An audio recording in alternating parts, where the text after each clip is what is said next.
Good afternoon. Welcome to the Summer Stipends webinar for nominating officials.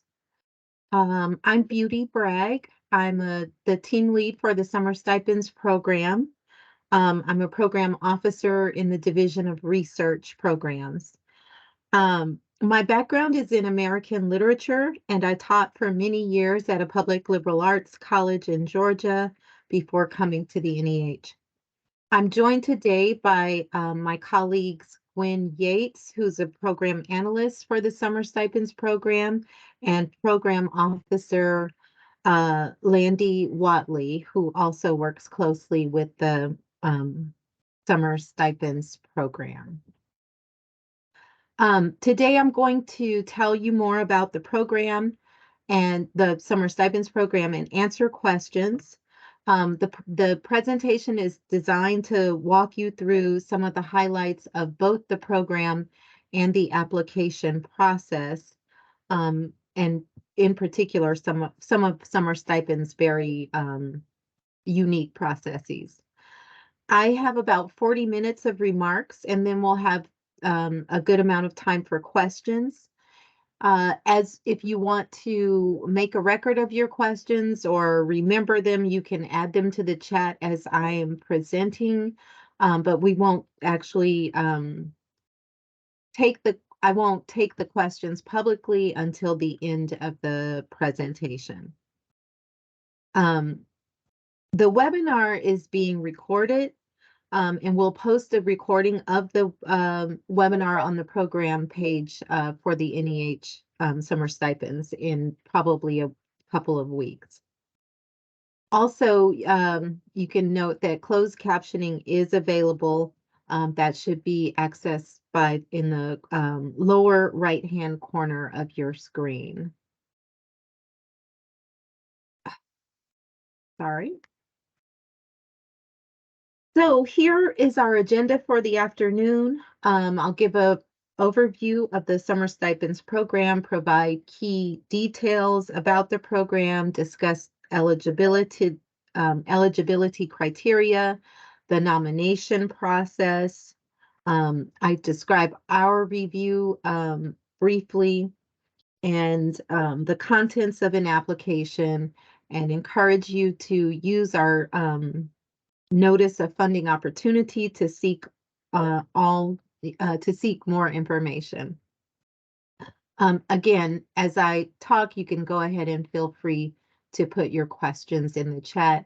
And those that are, some of them we can, Gwen and Landy will help us get to during the presentation. Others will save for the end. Just a moment ago, I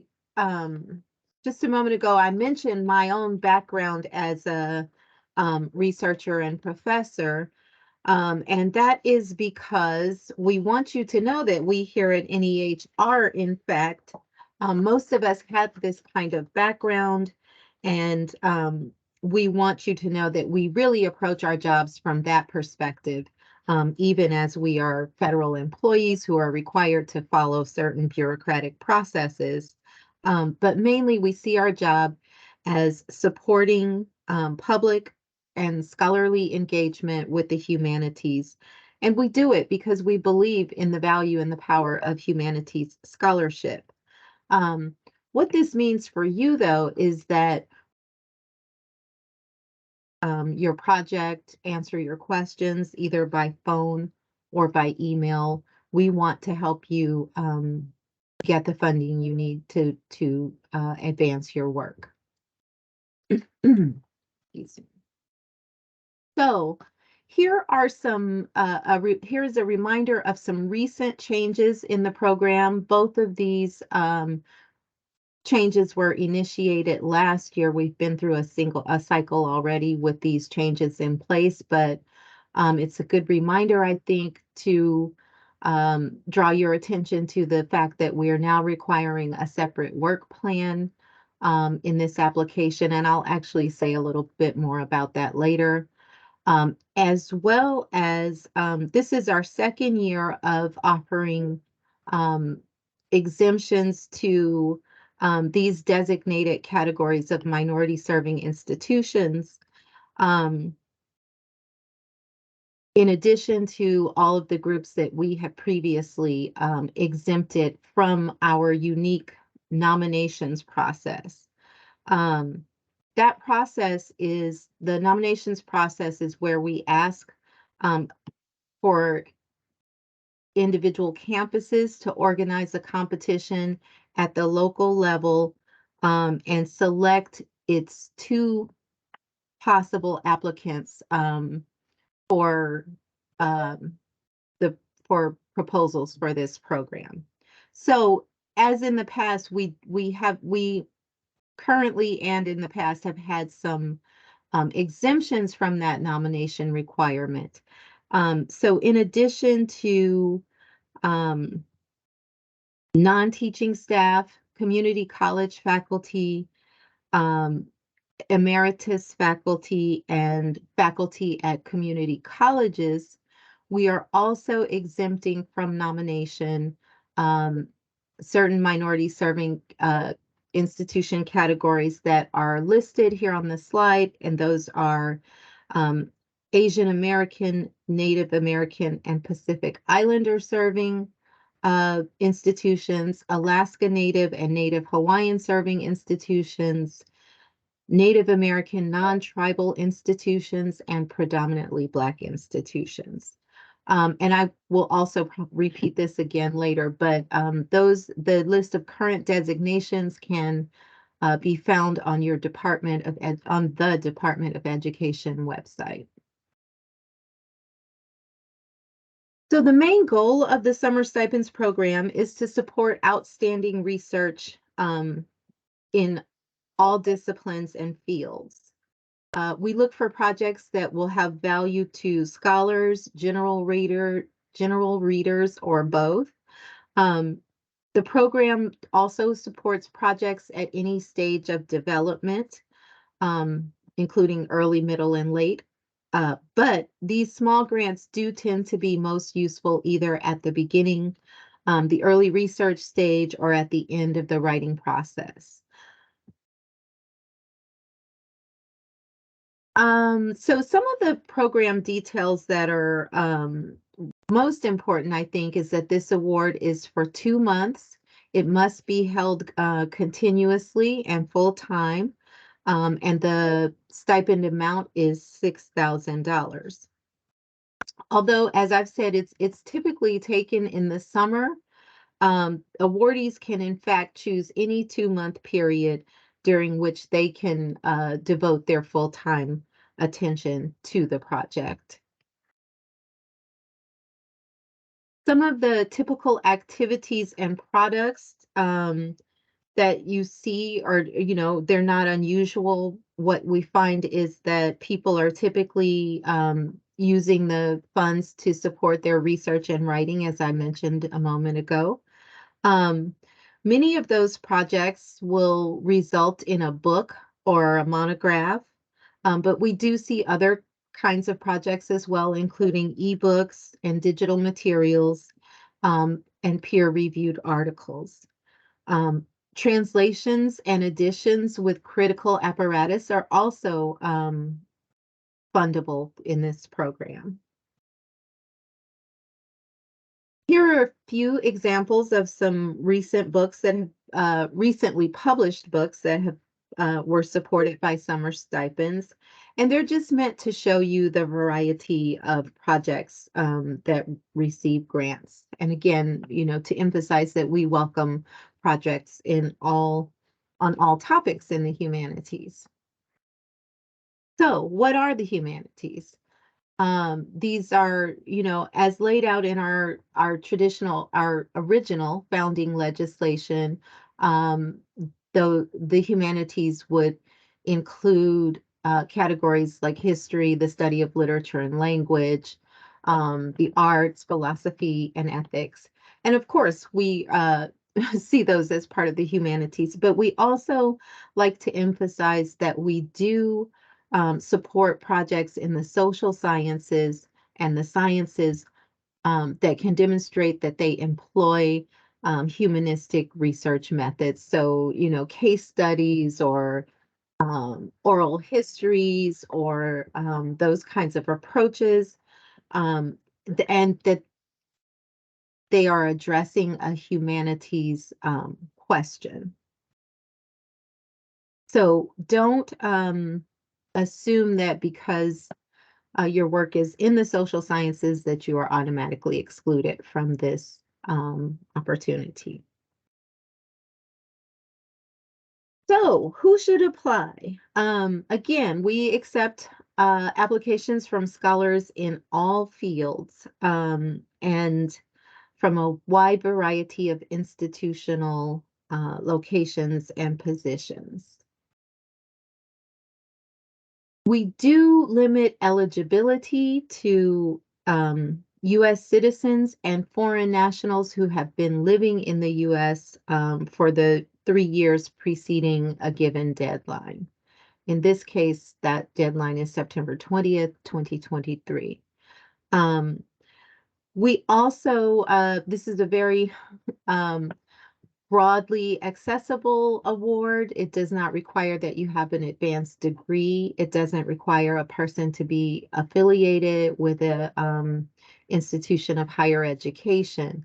However, a person cannot be enrolled in a degree program and be eligible for an NEH grant.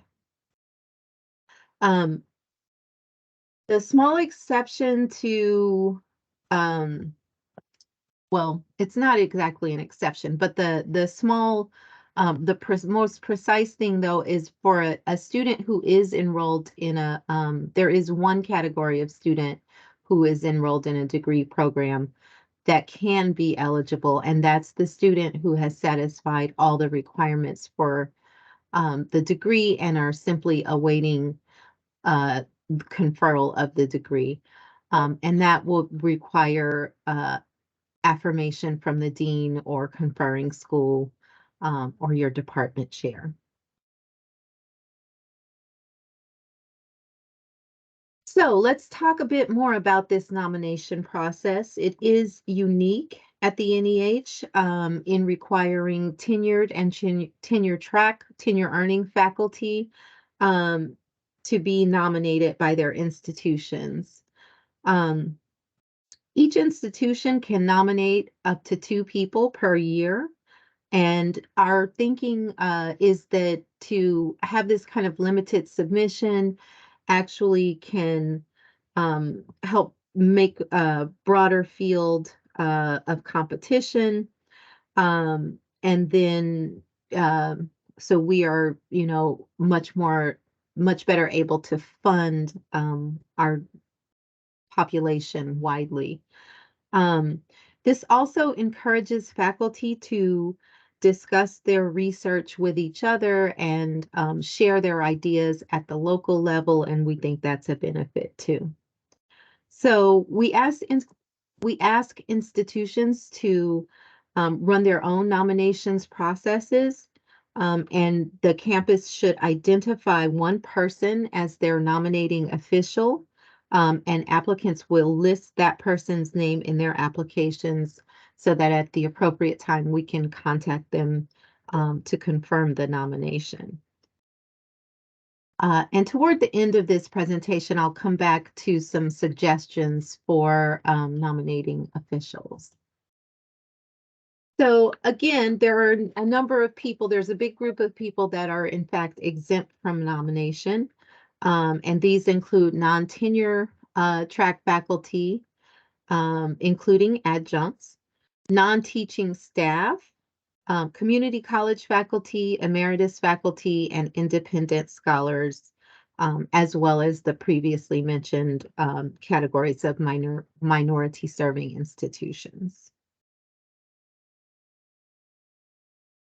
So, as much as it's important to know who can apply and how, it's also important to realize what kinds of projects we cannot support. So this list actually is on the Notice of Funding Opportunity on page 17, but I do want to draw your attention to some of the ones that we get asked questions about the most, which include the artistic projects, perform creative writing, um, memoir and creative nonfiction is not, we are not permitted to fund those kinds of projects under uh, this program, nor projects that promote a particular political, religious, or ideological point of view. We tend to call that, um,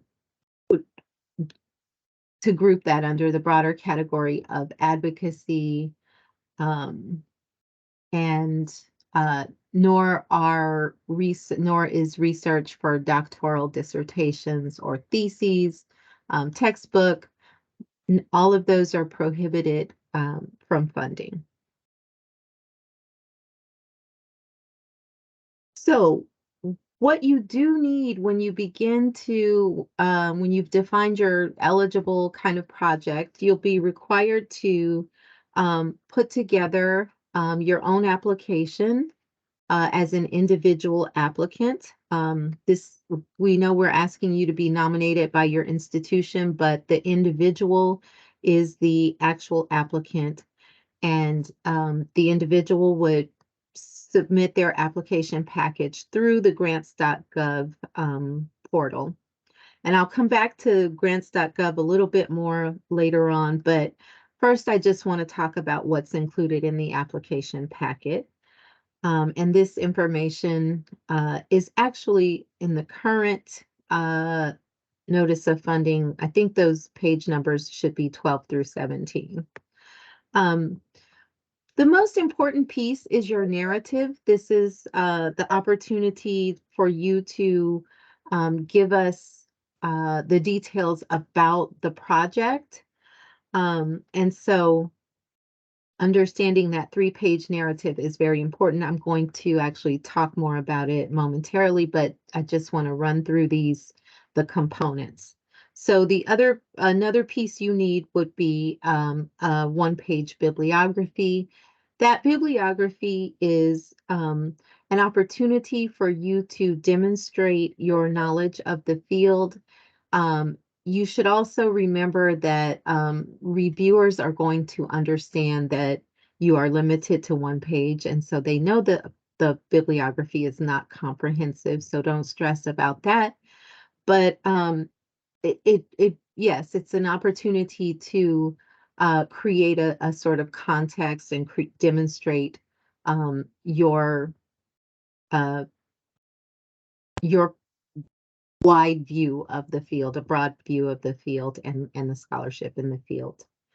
The two-page resume is similar in the sense that reviewers that you may have to condense and get really specific to meet the page requirement. But there with the CV, you want to focus on the items that are, of course, most relevant to the current project and demonstrate your competencies for that work. And if you have language skills, you should always add that as well. Excuse me. So for some kinds of projects, you also need an appendix as well. These are typically one-page appendices. Um, the kinds of projects that actually that require these appendices are additions and translations projects where we want to see a sample of the critical apparatus, or we want to see a sample of the translation. For a database project, we'd want to see a sample of how the material is organized or presented. Or if you are um, working on a subject that includes visual materials, you're not required to submit an appendix, but you may submit an appendix. But in all of those cases, that appendix is limited to one page. Um, Other kinds, there are additional, optional attachments that one might make if they needed to add, for instance, a statement about degree conferral or an explanation of federal debt. With regard to that last, we try to get those, we try so that the reviewers don't see the federal debt statements, just so your privacy is protected as much as we can. You will be asked as part of your application material to submit a 1,000 character summary of your proposal. Um, these are very important pieces that help us figure out how to place your proposal in terms of how to match it with reviewers. And it's the first thing the evaluators themselves will see about your project. So it's a great opportunity to give a description and a little orientation towards your project. Um, you're also required to, or you'll have an opportunity to submit to the names of two references for your project. You will include their names and email addresses. We encourage you to think about recommenders from two different institutions other than your own, and from people who know your project very well. Um, so, you know, though, even over, highly recognized names in the field. Although if you can get all of that in one, then great.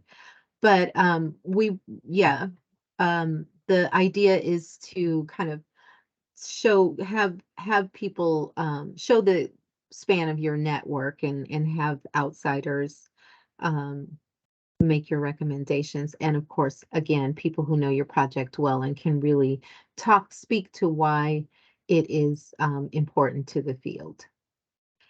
Um, there is the Summer Stipend Award is a fixed budget. So I mean, it's a fixed award amount, so there's no budget required. So I said I'd talk a little bit more about the narrative itself. There are several pieces, subheadings, or categories that should be addressed in your narrative, and those, of course, include the significance and contribution of the work. Why is the project important? It's important to understand how it's going to contribute to the field. Um, the second set of ideas that need to be addressed is the organization, conception, and methods for your project. So we need to know how you're going to address the research questions in a way that will lead to reliable answers. What are the materials and approaches?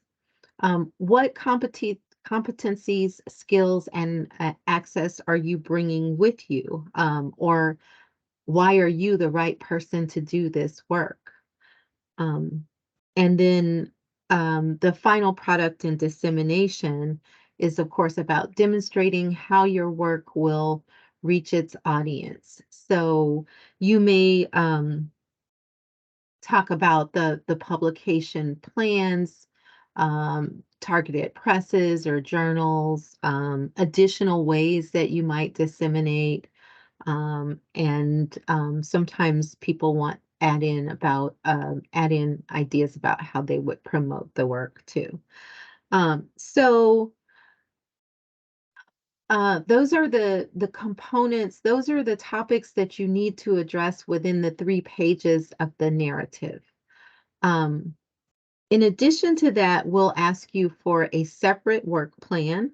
Um, and there you should be letting us know what the work is that you'll be doing during the grant process, a little bit of the timeline. In 2 months, of course, it's not really the 2 months is not a lot of time, so the timeline doesn't have to be too detailed, but, a sense of, if you're working in 2-week blocks or, month-long blocks or however, what do you plan to achieve in those, blocks, and how does that advance the project as a whole?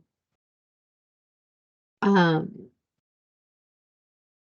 some notes I have here to remember to remind you is to, be sure to pay close attention to the page limits.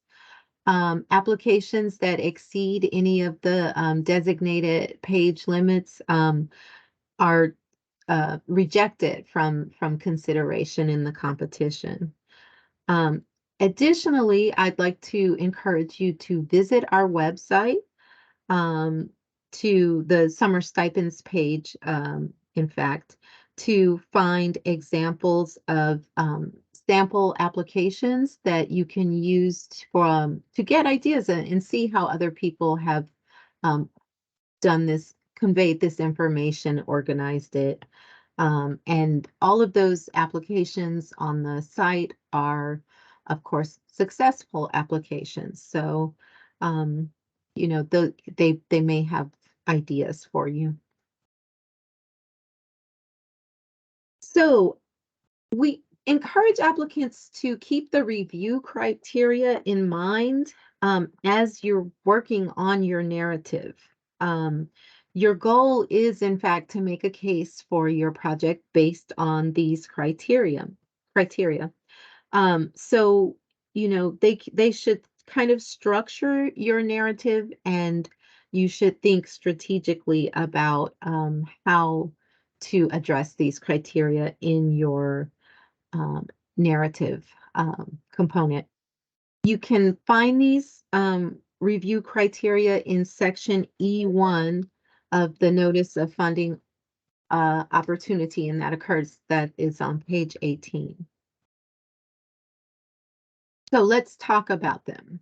The intellectual significance of the proposed project, first among equals, we say. This is the opportunity, or this is, the measure of what the reviewers see as the contribution to, your specific field, to the humanities in general. And how this project will advance or shift thinking, or allow scholars to, deepen their evaluations of, the topics or the field, in that sense. So here is where, um, you want to be careful to think about addressing, two audiences at once. You're both addressing a generalist, so you want these contributions to be clearly articulated, and you want the significance to be clearly articulated as well, so that even someone who's not working in your area can understand how others might apply it. And of course, you are also, thinking about writing to the expert in ways that, um, will speak to the existing knowledge they have, and help them perceive, those same questions. So when you're thinking about this particular criterion, you might ask yourself some really specific questions. How will my project change the scholarship? Who needs to read this book and why? How will your work change how they understand the topic? Um, does the work have larger application? Our second criteria is the quality of the conception, definition, and organization. So this is kind of the what question. What is the shape of your project? What will you do? What are the activities, that you'll, what is the work that you will undertake, the thinking work undertaken to realize the project's goals. So this section should explain to uh, reviewers how you're positioning your scholarship in the larger field and describe how the work will answer your research questions. It should, of course, be clear and organized. Um, we take that kind of clarity as an indicator about the work as a whole. The third criterion is the feasibility and appropriateness of the proposed plan of work. So how are you going to get it done? And of course, we have the separate the separate work plan, sorry, um, for you to describe what your activities will be during the grant period. Um, we encourage you to be as specific as possible. If you're going to work on chapter 5, that's great. Let us know, for 2 months, I'm going to do the research. For the first month, I'll do the research, and the second month, I'll write and then I'll revise, or I will go to a specific archive. These are all things that should be included. And we encourage you to think about also then giving a sense of where that work fits in the larger scope of work, particularly around book projects or larger projects.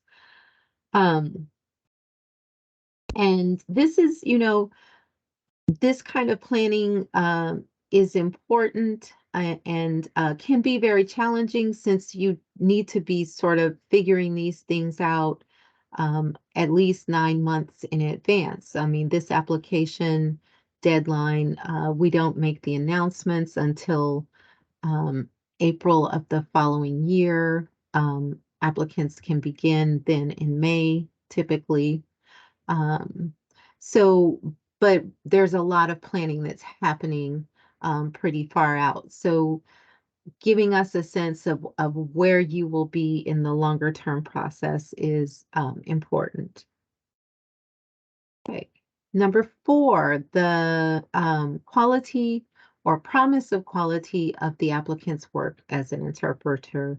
So this is really about you, the applicant.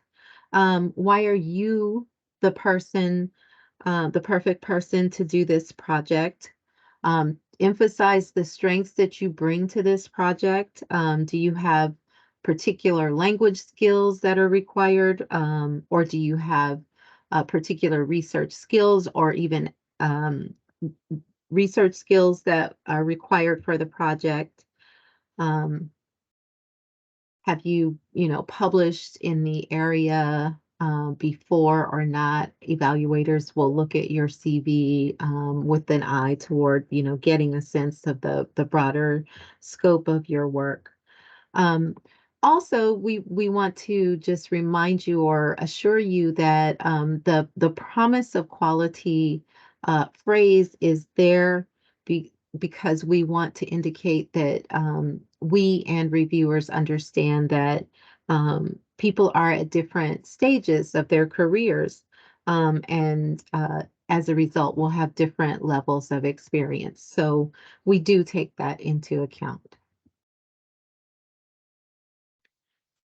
The final criteria is about the likelihood of success. So you want to convince the readers that you'll be able to finish the project. You're not required to finish an entire project during the grant period necessarily, but it we will- uh, reviewers will be looking to see if it seems likely that it will be finished in the time indicated. And also that it will reach the audiences um, that it should. So again, that some of this can be addressed in your CV in terms of, your record of having produced already. or the kinds, where you have published and those kinds of things. So once you have all those details, you put all that together, it'll be time for you to actually submit your application materials. You do this in the grants.gov website, and that site will ask you, in addition to the narrative, for some other forms. So that is described as indicated. So there's a application for federal assistance, the SF-424. Um, that will ask you for your mailing address, congressional district, etc. There's a way to look that up. Your email, you also include your email address. Please be careful to enter your email address to check that you've entered it properly. We have occasionally seen where an applicant actually supplies just a typo or something in the email address, but we can't communicate with you if we don't have that email address correct. Um, so um, please do double check that. The other thing that you'll be asked for in that form is the project title. We encourage you to make your title simple and direct and descriptive, as the title is available to the public. So it needs to be easily understood by the public. There's a supplemental information form, where you will choose the categories of that you want your work associated with, the project categories, and we use that information to help match your application with the appropriate reviewers. So those choices can be as well strategic and thoughtful and helpful. You would supply on that form as well your status. So we use a very straightforward definition of junior versus senior. Junior is 7 years or yes, some 7 years or fewer out from the completion of your PhD, and senior is 7 years beyond.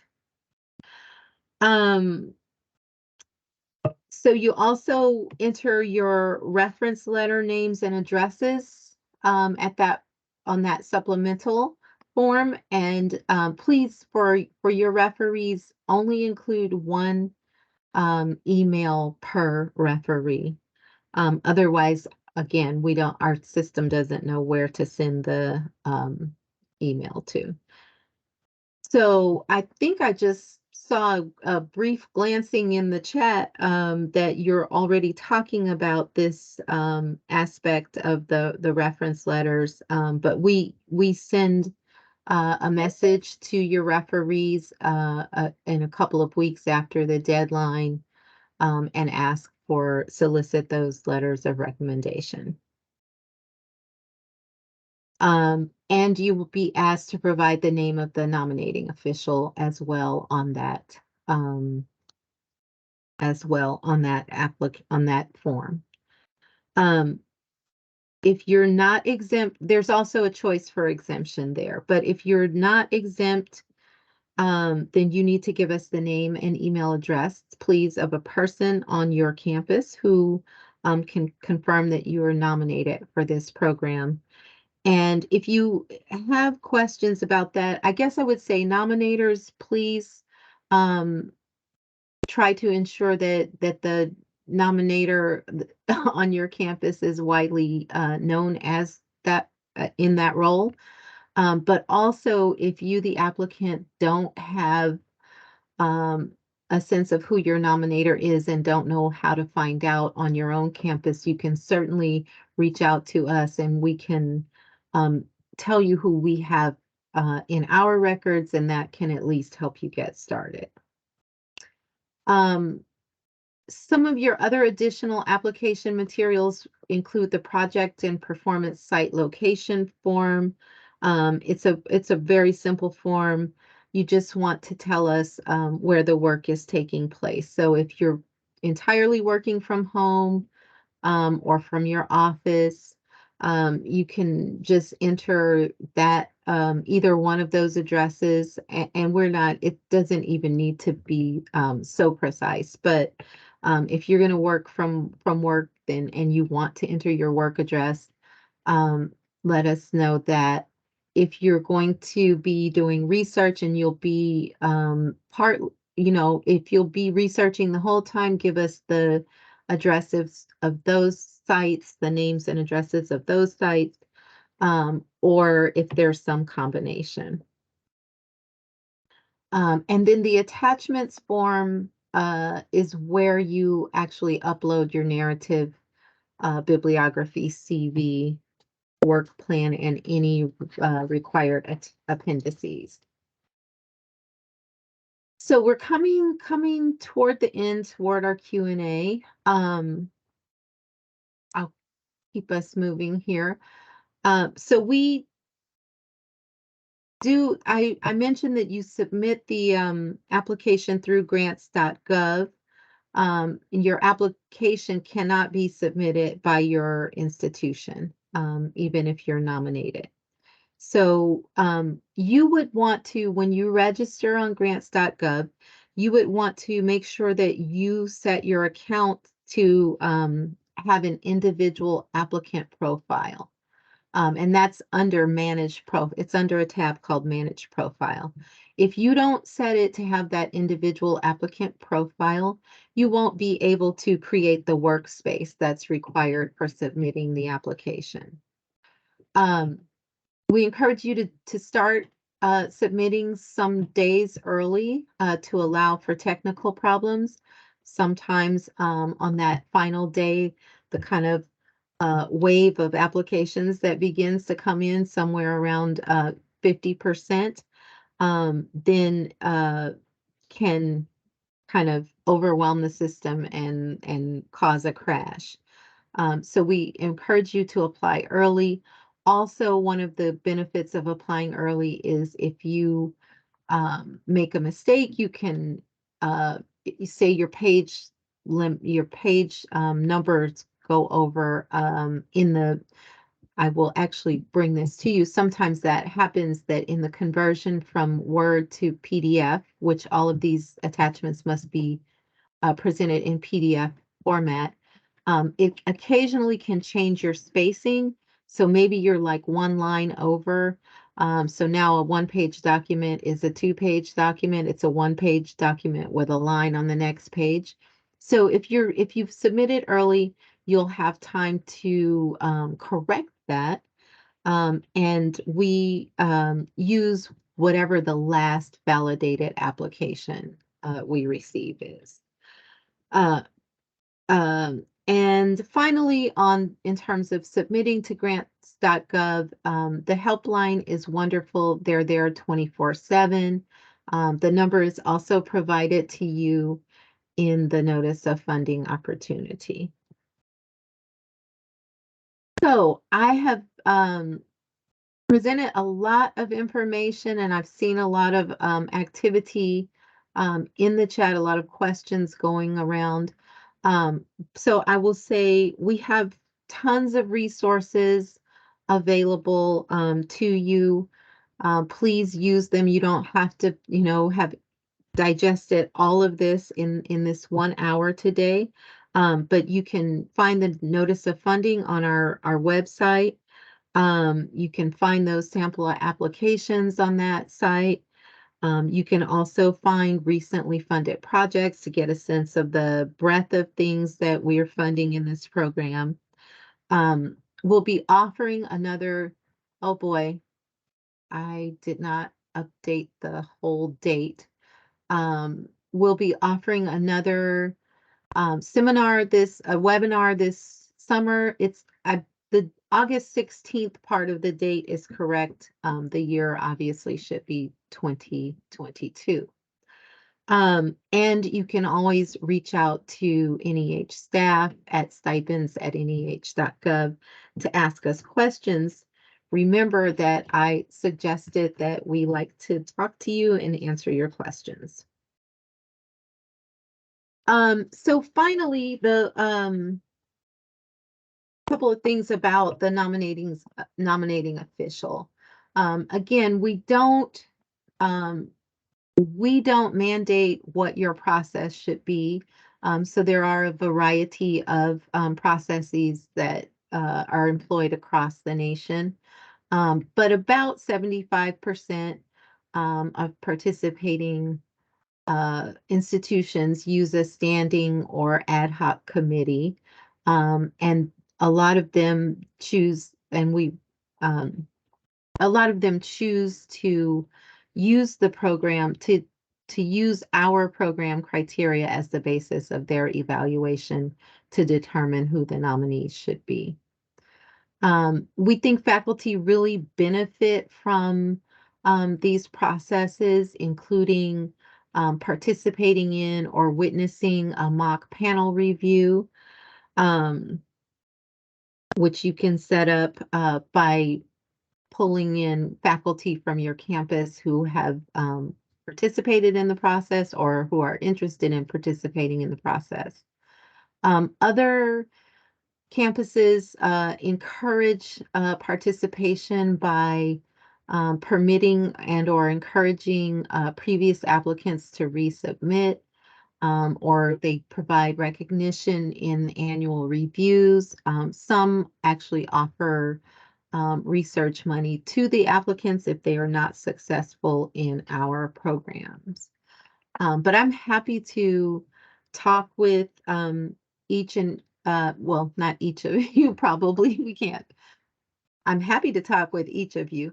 I don't know if it's feasible that we can all talk, but I'm happy to give any advice that I can to those who do reach out to me.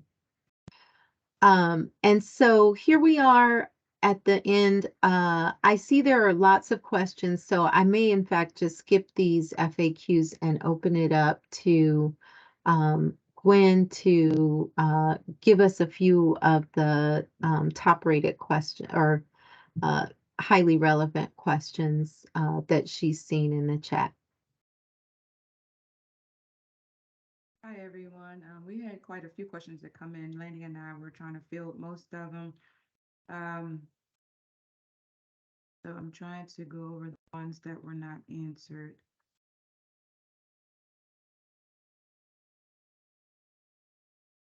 Okay, while you look, I will just at least address the dissertation FAQ, which the answer is yes, dissertation revisions are eligible, but the applicant should be able to demonstrate how the dissertation is expanding or grow, is how the project moves beyond the original dissertation, is the way to say that. Okay, so I am seeing more questions, I think, in the chat, but I guess I'll. Beauty, I Yeah. just sent you a question privately that hasn't been answered. Oh, okay. Privately, let me go to my own. Or to me, you and Gwen's chat, rather. Yes, Sorry. yes. Can summer stipends be used for a book subvention? That's a good question. I think the answer is no, but um, I would encourage the asker of that question to email me so that I can give them an answer that I am 100% sure of. But typically um, I will say this, we pay the funds directly to the applicant, and we don't have, because there's no budget requirement and it's a direct payment, We don't have a lot of um, specifics about what it can't be used for, but I do think that elsewhere in the agency there's some thought about subventions, and I think it's no, but I would like to be totally sure before I tell you that, and I'll have to look for that information. Um, I have is another research question. for an art historical exhibition eligible? An art slash historical exhibition um, eligible? Um, that's a case where you're likely going to need a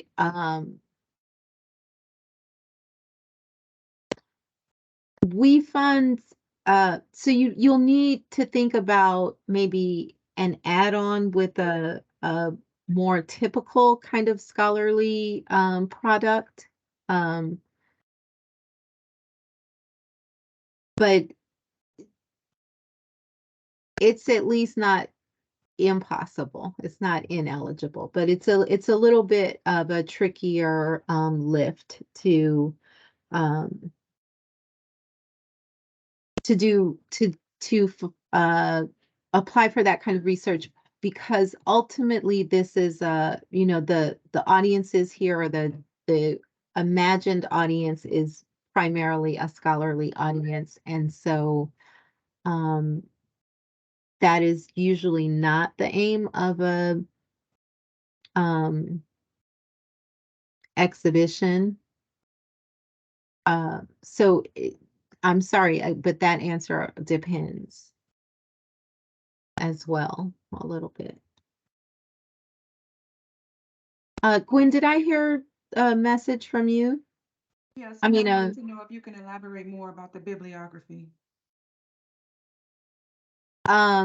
sure. So sometimes what we see, people take different approaches to the bibliography, but you know, you might list uh, a few representative primary sources, some representative secondary sources is one way we see things organized. Another way, sometimes when people are doing interdisciplinary work, you'll see that people have organized their bibliographies around some of the disciplinary fields.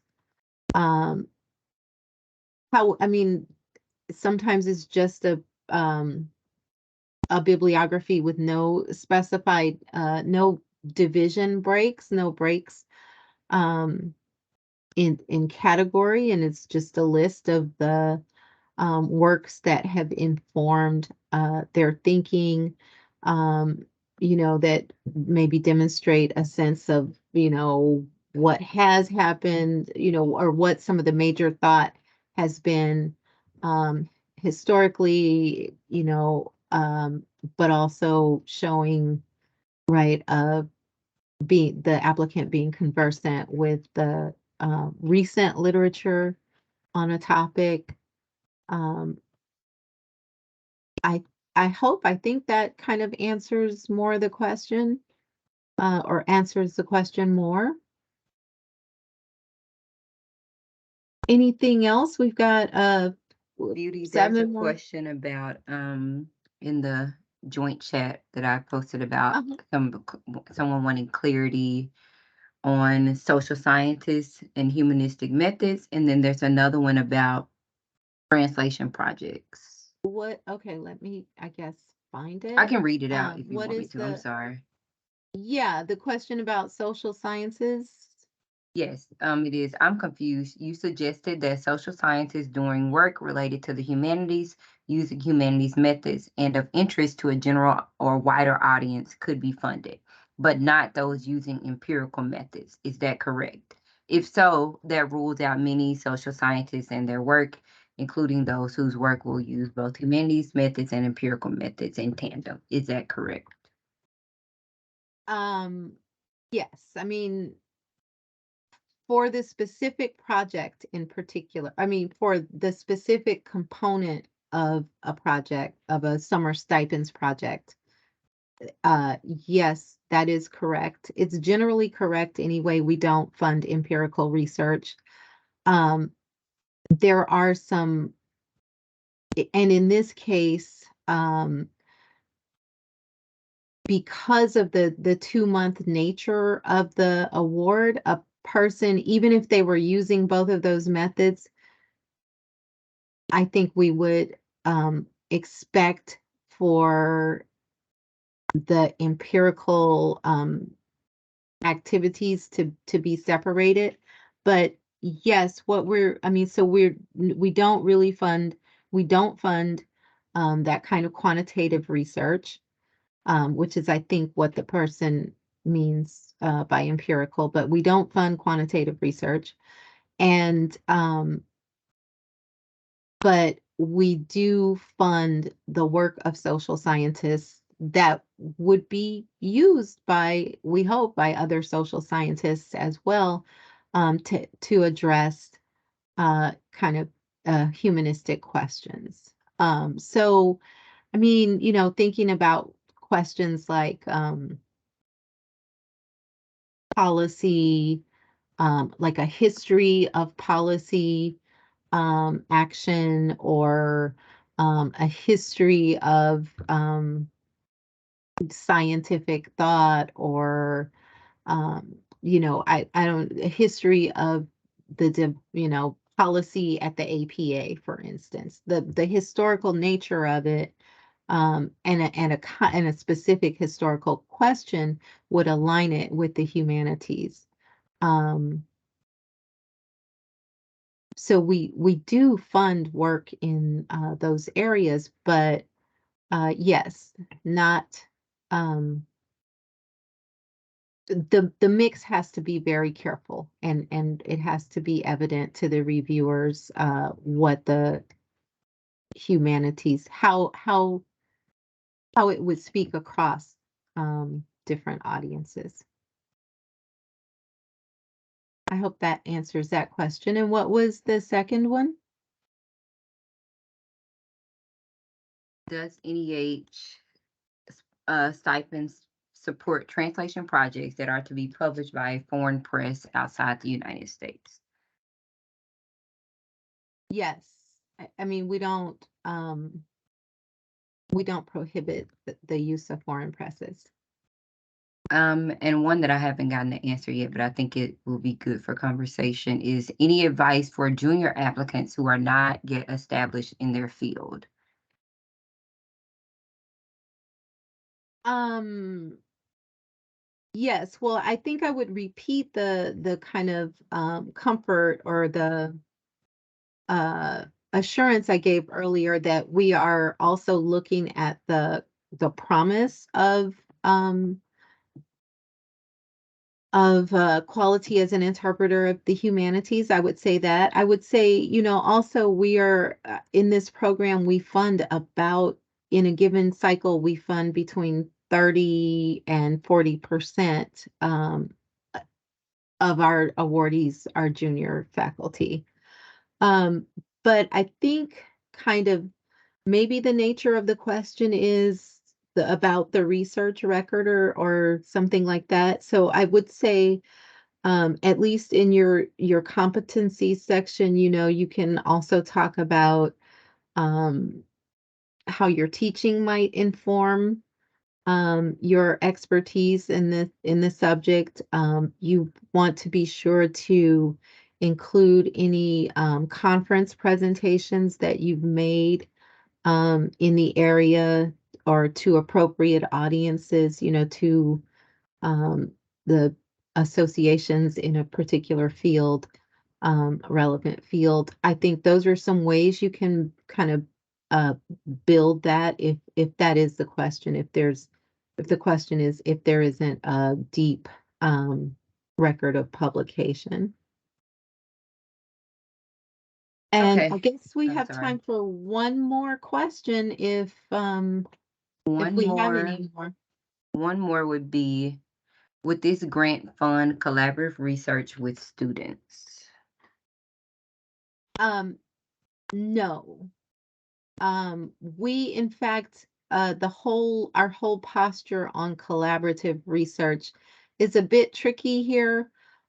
We only fund individual applicants, although two applicants working on the same project could both apply, and they could and should actually um, say that they are working collaboratively and and include in their narrative a kind of breakdown of the division of responsibilities um, and sort of a sense of what the expertise that the other person brings. But we actually cannot, we can't fund people enrolled in degree programs. So a student would not be an appropriate collaborator in this program. Um, yeah, I think I answered the whole question. So I will just for the moment throw up our contact information here again. And thank you all for attending this afternoon. Encourage you to reach out with additional questions through the email boxes or addresses you have there. And we'll look forward to your applications in the fall. Thank you.